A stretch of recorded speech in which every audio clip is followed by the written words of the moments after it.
anche l'istruttore è stato bellissimo con noi, l'istruttore.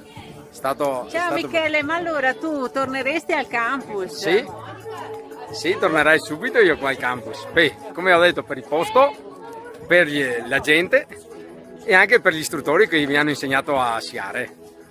Era la prima volta che tornavi a sciare? Prima volta andavo a sciare e è stato poi i risultati. Quante cadute? Una.